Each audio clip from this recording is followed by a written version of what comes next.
Electrician ട്രേഡിന്റെ പുതിയ അധ്യായത്തിലേക്ക് നിങ്ങൾക്കെല്ലാവർക്കും സ്വാഗതം. ഇന്ന് നമ്മൾ കാണാൻ പോകുന്നത് ബസ് ബാറും ബസ് കപ്ലറും എങ്ങനെ LT ലൈനിൽ ഇൻസ്റ്റാൾ ചെയ്യാമെന്നാണ്. ഈ സെഷനിൽ നിങ്ങൾ ബസ് ബാർ ഇൻസ്റ്റാൾ ചെയ്യുന്നതിനുള്ള ലൊക്കേഷൻ നിർണ്ണയിക്കുകയും ബസ് കപ്ലർ ഉപയോഗിച്ച് ബസ് ബാർ എങ്ങനെ തിരഞ്ഞെടുക്കുകയും ബസ് ബാർ എങ്ങനെ മൗണ്ടും ഫിക്സും ചെയ്യാനാവുമെന്നും ബസ് ബാർ സിസ്റ്റത്തിലും ബസ് കപ്ലറിലും പ്ലഗ് ഇൻ ബോക്സുകൾ ഇൻസേർട്ട് ചെയ്യുവാനും ബസ് ബാറിന്റെ എർത്ത് കണ്ടിന്യൂറ്റിയും ഇൻസുലേറ്റർ റെസിസ്റ്റൻസും ടെസ്റ്റ് ചെയ്യാനും പഠിക്കും. Electrician Toolkit and Equipments Required. Electrician Toolkit. DE Double-ended spanner set 6 mm to 25 mm. Crimping toolkit 25 to 95 square mm. Ladder with adjustable height stool. Hand hacksaw frame. Megger. പിന്നെ വേണ്ടത് bus bars ആണ്. അത് standard ലെങ്ത്തിൽ ഉണ്ടാവേണ്ടതാണ്. പിന്നെ വേണ്ടത് plug in boxes ആണ് 32 ആംപിയറിൻ്റെ. പിന്നെ bus bar brackets, പിന്നെ GI പൈപ്സ്. ബസ് ബാർ നമ്മൾ ഉറപ്പിക്കാൻ വേണ്ടിയിട്ടാണ് ബസ് ബാർ ബ്രാക്കറ്റ് ഉപയോഗിക്കുന്നത്. ഇത്രയും ഉപകരണങ്ങളാണ് ഒരു ഇലക്ട്രീഷ്യൻ ടൂൾ കിറ്റിൽ നമ്മൾ കരുതേണ്ടത്. Nut and bolt size and quantity of extended standards accessories. Bus coupler. നമ്മൾ ബസ് ബാറിൻ്റെ ലൊക്കേഷൻ ഡിറ്റർമൈൻ ചെയ്തതിന് ശേഷം ബസ് ബാർ നമ്മൾ ബസ് കപ്ലറുമായി സെലക്ട് ചെയ്യണം. ഇൻഡസ്ട്രിയൽ വർക്ക്ഷോപ്സിലും ഫാക്ടറീസിലും നമ്മൾ മെഷീൻസിൻ്റെ എണ്ണം ഷോപ്പ് ഫ്ലോറിൽ വളരെ ക്ലോസ് ആയിട്ടുണ്ടാവുമെങ്കിലും അത് തമ്മിൽ സെപ്പറേറ്റ് ആയിട്ടാണ് ഉണ്ടാവുക.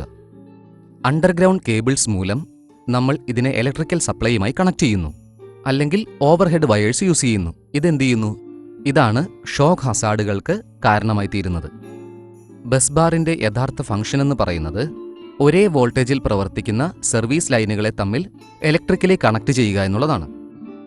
ബസ് ബാറുകൾ തയ്യാറാക്കപ്പെടുന്നത് കോപ്പർ അല്ലെങ്കിൽ അലുമിനിയം കണ്ടക്ടിംഗ് മെറ്റീരിയൽ ഉപയോഗിച്ചാണ്. ഇത് പല രീതിയിൽ വരാറുണ്ട്. ഫ്ലാറ്റ് സ്ട്രിപ്പുകളായിട്ടും സോളിഡ് ബാറുകളായിട്ടും പിന്നെ ട്യൂബുകളായിട്ടും വരാറുണ്ട്.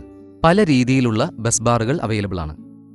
Single bus bar system, sectionalised single bus bar system, duplicate bus bar system, double bus bar with 2 circuit breakers.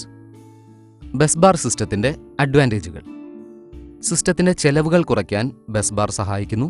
Bus ബാറിന്റെ ഫാബ്രിക്കേഷൻ നമുക്ക് ഫ്ലെക്സിബിലിറ്റി നൽകുന്നു. ബസ് ബാറുകൾ നമുക്ക് റിലയബിലിറ്റി നൽകുന്നു. ലാമിനേറ്റ് ചെയ്ത ബസ് ബാറുകൾ കപ്പാസിറ്റൻസ് ഇൻക്രീസ് ചെയ്യുന്നു.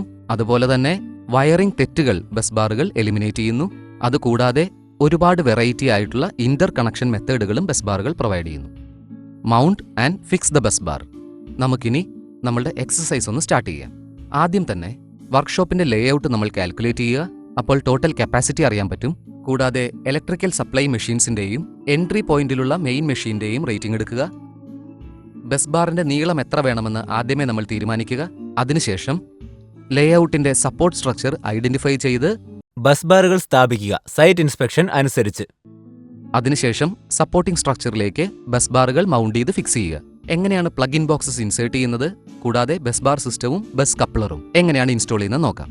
പ്ലഗ് ഇൻ പോയിന്റ്സിലേക്ക് ആദ്യമേ പ്ലഗ് ഇൻ ബോക്സസ് ഇൻസേർട്ട് ചെയ്യുക. പ്ലഗ് ഇൻ ബോക്സസ് എന്ന് പറയുന്നത് ചെറിയ സ്റ്റീൽ ബോക്സുകളായിരിക്കും. അതിന് തുറക്കാവുന്ന ഡോറുകളും ഉണ്ടാവും.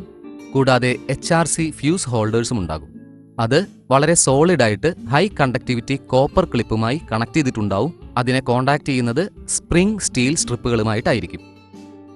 ഈ ക്ലിപ്പുകളാണ് പ്ലഗിനെ ബസ് ബാറുകളുമായി നേരിട്ട് കോണ്ടാക്ട് ചെയ്യിപ്പിക്കുന്നത്, അതായത് പ്ലഗ് ഇൻ പോയിന്റ്സിൽ. 2 എർത്ത് പിന്നുകൾ ഈ ബോക്സിന്റെ 2 എൻഡുകളിലും ലൊക്കേറ്റ് ചെയ്തിട്ടുണ്ടാവും. അത് പ്ലഗ് ഇൻ ബോക്സസ് മൗണ്ട് ചെയ്യാനുള്ളതും കൂടി ആയിരിക്കും, അതായത് ബസ് ബാറിൽ. ഈ ബസ് ബാറുകൾ മെക്കാനിക്കലിയും ഇലക്ട്രിക്കലിയും നമ്മൾ കപ്പിള് ചെയ്യുന്നു. അത് ബസ് കപ്ലർ ഉപയോഗിച്ചാണ് ചെയ്യുന്നത്. അതിന് നീളം ആവശ്യമാണെങ്കിൽ മാത്രം. ടൈറ്റ് ചെയ്ത് ബസ് ബാറുകൾ സെക്യൂർ ചെയ്യുക.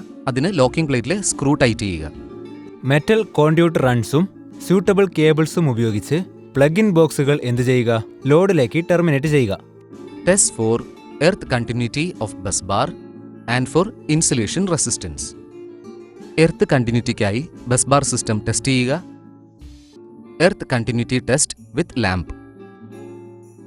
കൺട്രോൾ പാനലിൽ ബസ് ബാറുകൾക്ക് സപ്ലൈ സാധാരണ ഉണ്ടാകാറില്ല. 230 വോൾട്ടുള്ള അല്ലെങ്കിൽ 100 വാട്ട് റേറ്റിംഗ് ഉള്ള ഒരു ടെസ്റ്റ് ലാമ്പ് വേണം നമ്മൾ ഇതിനു വേണ്ടി ഉപയോഗിക്കാൻ. ഈ ലാമ്പിന്റെ ഒരു ലീഡ് നമ്മൾ സപ്ലൈ പോയിന്റ് P ഫേസുമായി കണക്ട് ചെയ്യുന്നു. കൂടാതെ ലാമ്പിന്റെ മറ്റേ സൈഡിലുള്ള ലീഡ് ബസ് ബാറിന്റെ കൺട്രോൾ പാനൽ എർത്ത് പോയിന്റുമായി നമ്മൾ കണക്ട് ചെയ്യുന്നു. Earth terminal. ഇപ്പോൾ ലാമ്പ് നന്നായി പ്രകാശിക്കുന്നുവെങ്കിൽ ബസ് ബാറിന്റെ കൺട്രോൾ പാനൽ എർത്തിങ് നല്ലതാണെന്ന് മനസ്സിലാക്കാം. ഇപ്പോൾ ലാമ്പ് നന്നായിട്ടല്ല പ്രകാശിക്കുന്നതെങ്കിൽ ബസ് ബാർ കൺട്രോൾ പാനൽ നന്നായിട്ടല്ല എർത്ത് ചെയ്തിരിക്കുന്നതെന്ന് നമുക്ക് മനസ്സിലാക്കാം. ഓപ്പൺ. ആദ്യം തന്നെ സിസ്റ്റം നമ്മൾ കണ്ടിന്യൂറ്റിക്കും ഇൻസുലേഷനുമായി ടെസ്റ്റ് ചെയ്യുന്നു. ഇൻകമിംഗ് സപ്ലൈ കേബിളുമായി ബസ് ബാർ കണക്ട് ചെയ്ത്, അതായത് ട്രൈഫർക്കേറ്റിംഗ് ബോക്സുമായിട്ട്, അതിനുശേഷം എല്ലാ ടെസ്റ്റുകളും നമ്മൾ കണ്ടക്ട് ചെയ്ത് ടെസ്റ്റ് റിസൾട്ടുകൾ നമ്മൾ വിലയിരുത്തുന്നു. റീക്യാപ്പ്. ഈ സെക്ഷനിൽ നമ്മൾ ബസ് ബാർ ഇൻസ്റ്റാൾ ചെയ്യുന്നതിനുള്ള ലൊക്കേഷൻ നിർണ്ണയിക്കുകയും ബസ് കപ്ലർ ഉപയോഗിച്ച് ബസ് ബാർ എങ്ങനെ തിരഞ്ഞെടുക്കുകയും ബസ് ബാർ എങ്ങനെ മൗണ്ട് ചെയ്യാനും ബസ് ബാർ സിസ്റ്റത്തിലും ബസ് കപ്ലറിലും പ്ലഗ് ഇൻ ബോക്സുകൾ ഇൻസേർട്ട് ചെയ്യുവാനും ബസ് ബാറിന്റെ എർത്ത് കണ്ടിന്യൂറ്റിയും ഇൻസുലേഷൻ റെസിസ്റ്റൻസും ടെസ്റ്റ് ചെയ്യുവാനും പഠിച്ചു. ഈ പ്രക്രിയയിലുടനീളം നമ്മൾ കൂടുതൽ ശ്രദ്ധയും സുരക്ഷാ മാനദണ്ഡങ്ങളും പാലിക്കേണ്ടതായുണ്ട്. ഈ സെക്ഷനിലെ എല്ലാ കൺസെപ്റ്റുകളും നിങ്ങൾക്ക് മനസ്സിലായി എന്ന് പ്രതീക്ഷിക്കുന്നു. മറ്റൊരു സെക്ഷനിൽ പുതിയൊരു കൺസെപ്റ്റുമായി കണ്ടുമുട്ടും വരെ നന്ദി.